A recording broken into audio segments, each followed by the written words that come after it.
Strap on your space helmet because we're going back to space with another Bleecker Street science fiction film called Slingshot. Ultimately, is this film even worth your time to check out? Well, not really.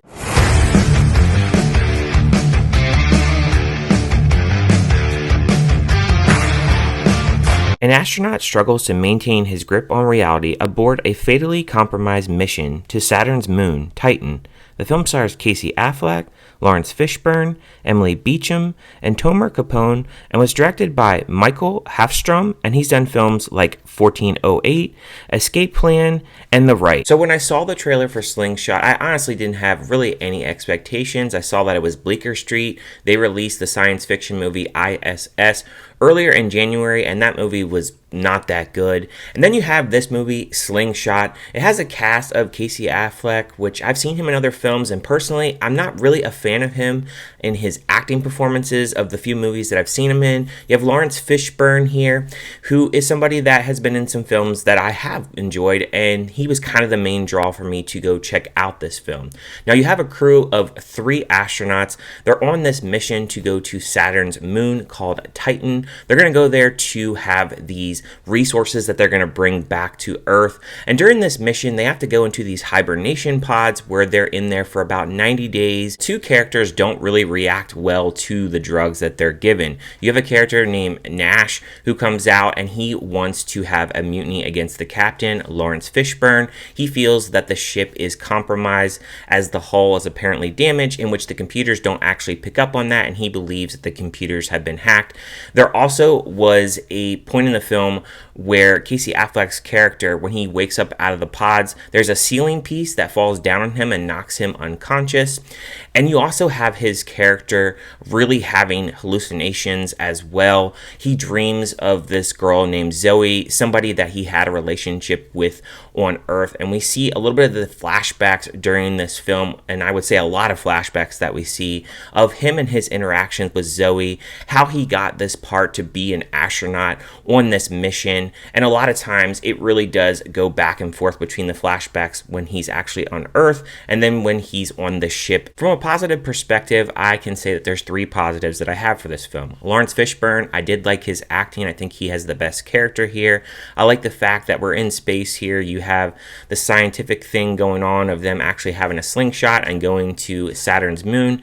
That's very interesting as far as the premise goes. And then my third point of positive would be the fact that I think that it's shot fine for what it is. I mean, it is on a spaceship, so the cinematography isn't really anything to write home about. They definitely shot this in a studio somewhere. I did read that they did shoot the film in Hungary, apparently in 2021, which you can tell in this movie, the way that it's written, which I'm going to go into the negatives now, that there definitely was some problems with this movie and just getting it at a distributor, because the fact that it took 3 years to finally come out, that definitely shows the sign of studios passing on this film. From a negative standpoint, I really didn't care about Casey Affleck's character. I've seen him in other films, and I just never have felt like he's been a good actor. Maybe I just haven't seen the right film, but I just never have really cared for him as an actor. I felt here that he was bored during this film, and he was boring me. Very bland character, and the problem is we focus a lot on his character and how he's just really spiraling out of control. And then the fact that he has this girl named Zoe, played by Emily Beecham. We have a lot of these flashbacks in which we're trying to actually formulate some chemistry here between the both of them, and I think it just doesn't work whatsoever for me. I felt like a lot of those events, they're very uneventful. There's nothing really that we learn too much about them. Obviously, they're supposedly in love, and we learn a little bit about what Laurence Fishburne has to say about that. Obviously, he knows that he's not well, and he's just really sinking to a new low. So we see that kind of unfold, but it just really wasn't that interesting. Also, there's a character named Nash who he starts to descend into paranoia. He has this one scene in which he freaks out, and I'm telling you, I laughed during that scene. If you've seen this movie, you know exactly what I'm talking about during this freak out scene that he has.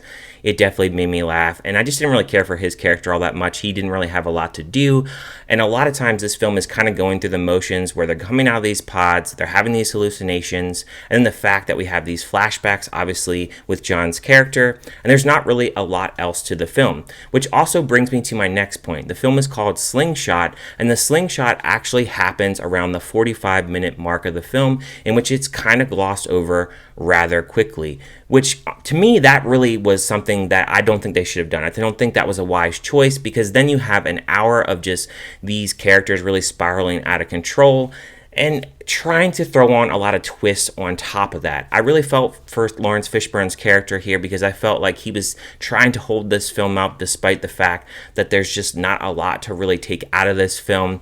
And unfortunately, they really start to have too many twists in this film. They think they're M. Night Shyamalan. They have a double twist towards the end of the film in which, when they start to explain it, I was like, okay, that makes sense. I didn't mind it. But then we go and we throw in another twist on top of that, and I was like, nah. If they kept with that original twist, I was like, okay, that actually would make sense.